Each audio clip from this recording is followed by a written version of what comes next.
When I was growing up in Tennessee, I was certain of two contradictory things, although at the time I did not see their mismatch. The first was that there was a God who loved me even in the dark of night, and the second was that I had better not venture into a dark room at night because old man McTavish's ghost would be waiting for me. As the backcountry lady wrote about her people and their experiences with ghosts, most people in the South that I have met have either heard of instances in which a ghost revealed itself to someone, or they have experienced a sighting themselves. Today on The Vantage Point, we're going to take a look at Celtic ghosts in the backcountry. I hope you'll join me.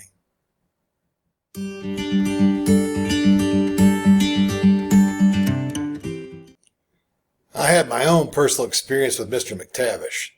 One night I had begged my grandparents to let me sleep in the attic, thinking it was safe because Mr. McTavish and his wife had died downstairs.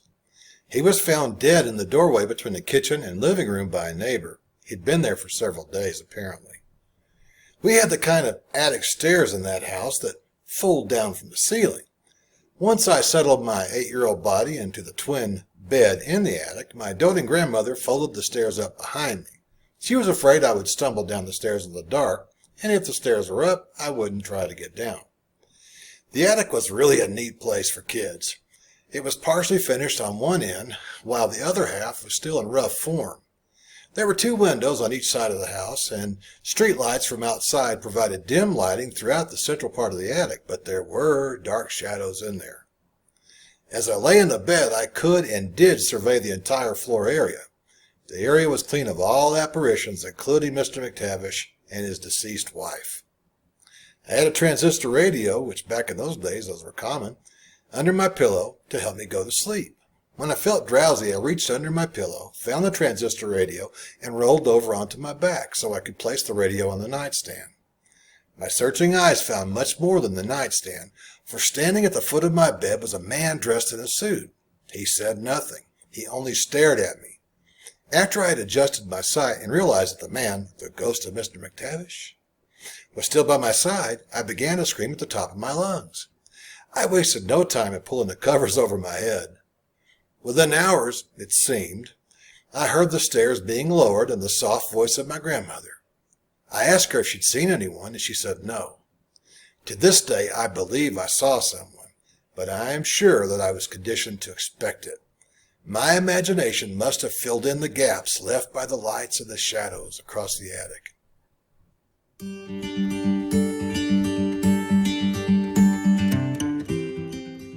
Frank Voyles grew up in Sandy Gap, a mountainous rural community in Cherokee County, North Carolina. His mother and stepfather lived in that area their entire lives. In fact, most of the people who lived at the end of Cherokee County's Sandy Gap Road were Frank's relatives, including Vernedith and her 2 small children. You may recall from a previous session that Vernedith was my grandmother Nanny, and one of her small children was Dorothy, or is Dorothy, my mom. In the early 1940s, Frank had reputedly fathered a child with a local girl named Carrie. That's an alias name. The girl was a few years younger than Frank, who was about 20 at the time. She lived with their parents a mile or so from his family on a back road to Hiwassee Lake, about a mile away. Frank did not have a job, and he was way too immature to take responsibility for a little baby and a wife. So the couple broke up, and the young girl and her family prepared for the arrival of the baby.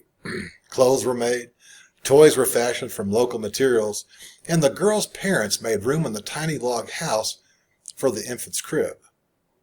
Frank, meanwhile, continued to make whiskey, drink it, and sell it, and brawl with other local young boys and men. The nearest town of any size was Murphy, North Carolina, and it was about 30 miles away. Few men had cars to make such a trip, so social outlets for hedonistic men, or women for that matter, were found at the homes of friends and relatives or in the woods. Sometimes men would gather outside churches and drink while the good folk went in for the service. Frank was the kind of man who would have stayed outside the church, drunk whiskey, and gotten into a fight and created all kinds of mayhem. His mind was seldom on the young girl he had impregnated, let alone the baby she was carrying. As it turned out, the young girl carried the child to term, but there were complications, and both the young mother and the baby died. The girl's parents were devastated, so they sold the house and land, for a song and left the area. The home sat vacant until its roof collapsed from decay. The new owners of the property were only interested in the timber on the land. After a few years, the land was sold to the U.S. Forest Service, and today the land is part of the Cherokee National Forest. Shortly after the land was sold to the Forest Service, Vernedith and her two girls, Dorothy and Ruth, my aunt and my mom, were picking apples along the road to Hiwassee Lake. That day, Vernedith heard someone walking toward her. She turned and saw Frank. He stopped long enough to tell her that he was going fishing. He had walked the 3 miles to the lake on a number of occasions, and today's trip seemed to be no different. It was a pleasant, late summer day. Within an hour after Frank left Vernedith and the girls picking apples, he came storming back up the road from the direction of the lake. He stopped abruptly in front of the curious girls and a perplexed Vernedith. Quickly, he asked her if he could carry the young ones with him back to his mother's house. Before waiting for an answer, he had the two excited girls in the air, bouncing them on his shoulders as he walked. They were happy to get attention from their big cousin, but Vernedith knew something was amiss because Frank looked terrified. Vernedith finished her chores with the apples and went to gather her daughters from Bess Voyles' home.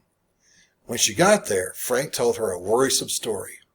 He said that he was making good time on his trip to the lake, but when he passed Carrie's old place, which sat on the bank of the outside of a bend in the dirt road, he saw a beautiful young woman coming toward him.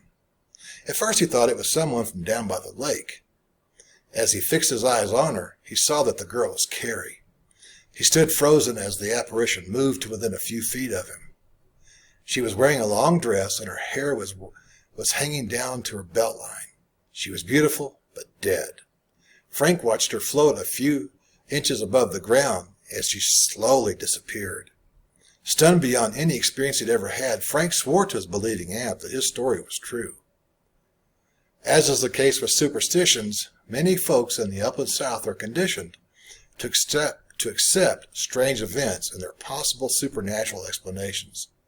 In the case of Frank Voyles, he could have suffered from a latent guilt complex associated with the death of the young girl and her baby, but who knows for sure? Unfortunately, Frank died from a self-inflicted gunshot wound in 1962.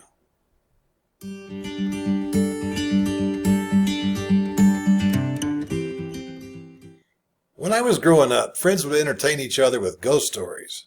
I remember a creepy one that was told to me the summer of my 12th year. On that balmy evening, my 18-year-old cousin Mike Knipes told his very interested young listener about a date he'd had with his old girlfriend and another couple. It was on a lazy, hazy East Tennessee night in the summer of 1972 when he found enough courage to ask Lori out for a date. His friends Jim and Sharon went along to help the childhood acquaintances get to know each other more intimately. Mike was really proud of his '56 Chevy, which featured a new red-hot paint job on his two-door hardtop body, a large block V8 with headers and manual four-speed transmission, or four-on-the-floor, powered the car. It was every mountain boy's dream of a car that would impress girls. You know, I've never understood why guys thought that girls were impressed with muscle cars.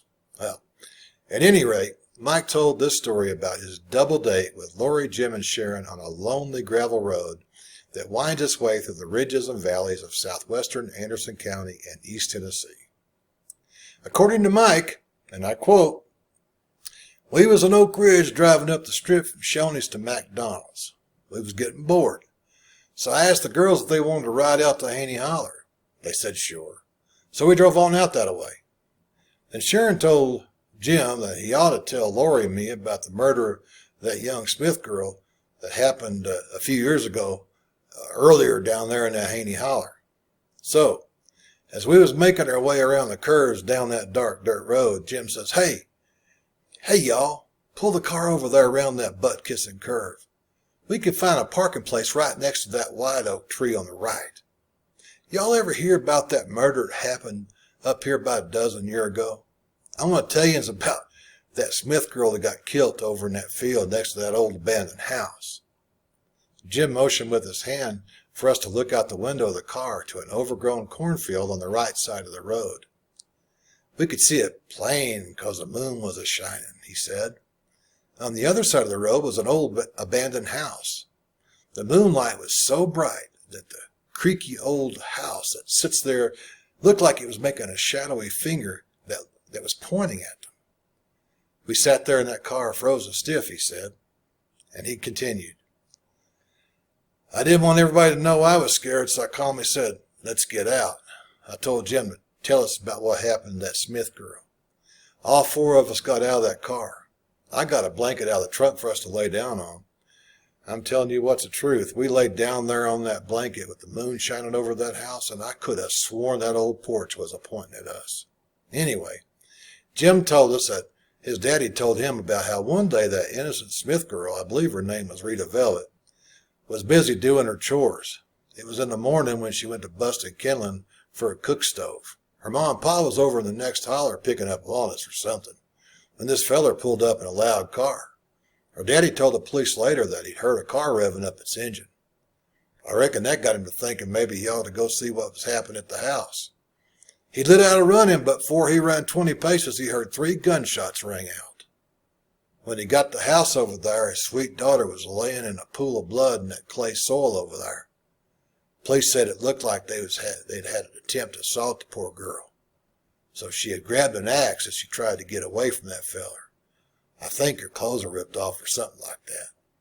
Anyway, she must have turned on the man and drew back to hit him, because she lay on the ground with the axe still in her right hand. It was drawn back over her shoulder. Her other hand had 2 bullet holes through it, where I reckon she tried to protect her face from the shots.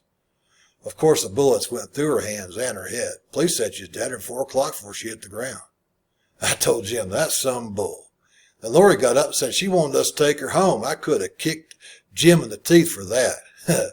I tried to calm her down. It took a few minutes, but I talked her into sitting back down again. Before long, Lori sat up in the blanket, weakly whispered, "What's that noise?" Man, she started getting pretty loud. She pointed to the woods next to that old house and said, "It's coming from over there next to that house. Hey, it sounds like somebody's walking through the leaves toward us." There was lots of leaves on the ground because it was close to Halloween. Me, Jim, and Sharon sat straight up. Jim said he could hear the sound too. I jumped to my feet screaming, "I hear it too!" I reached in the car and turned on them headlights. When they came on, we all saw a young woman walking right toward us. She was carrying an axe, and blood was dripping off of it. Then she drew her left hand up to her face to block her eyeballs, I reckon, from the headlights. And in them headlights, we could see her arm was covered in blood.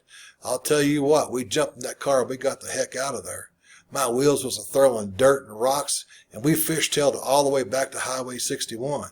I headed towards Oliver Springs without looking back. Mike told his enthralled audience that the Oliver Springs police stopped him that night doing 130 miles per hour in a 25-mile-an-hour speed zone. As my older cousin finished his story, I could see goosebumps on his bare arm. It was 85 degrees that evening. He was terrified, and so was I.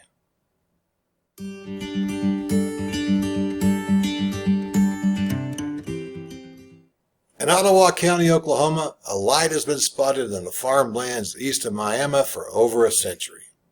Some have speculated that automobiles or farm trucks traversing pastures at night caused the lights. Others looked to the supernatural for their explanations of these events. As the descendants of Celtic pioneers moved westward, they took their explanations of the unknown elements in the natural world with them. One such explanation of those lights involves an apparition that cannot find solace. Despite Hollywood's depiction of Oklahoma as a dry, rolling prairie, the eastern part of the state, the green country, closely resembles parts of Tennessee, Georgia, and Arkansas. The ample rainfall supports a lush green natural habitat. On a warm, late spring evening in the 1890s, the dark, rich soil east of Miami was drying after a thunderstorm. The coolness of the night caused the moist air to condense over the tiny farmhouses that dotted the landscape, resulting in a blanketing damp fog.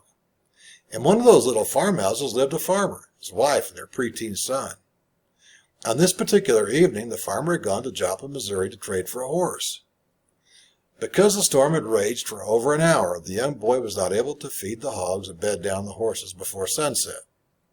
When the sound of rain hitting the tin roof stopped, the woman asked her son to grab a lantern and slop bucket and go feed the animals. The boy dutifully did as his mother had requested. After kissing her on the cheek, the lad opened the door and stepped out into the Oklahoma darkness. His mother smiled as he pulled the door shut. Minutes passed into hours, but the boy did not come back into the dryness and comfort of his mother's home. The woman paced the floor as she asked herself over and over again, where could he be?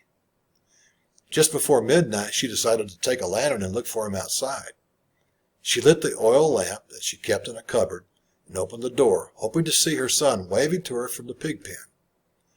Maybe he found a snake and captured it for his paw to see when he gets home, she thought. He's always wanting his daddy to be proud of him. Her longing eyes, however, did not find his silhouette by the pig pen, nor did she see him anywhere else. When morning arrived, she found herself down by Tar Creek looking along its banks. Still there was no sign of her son. She spent her day visiting neighbors to see if anyone had seen him, but no one had. No one would see him again. According to local legend, the woman spent the rest of her days losing her sanity as she looked over her farm for her lost son. She searched even at night. She carried an oil lamp as she struggled through all kinds of weather in her hunt to find her lost child. If you ever travel historic Route 66 at night through Ottawa County, Oklahoma, you may spot a lonely light off in a pasture. It may not be a car or a truck. According to local legend, it might be a sorrowful mother in search of her lost son.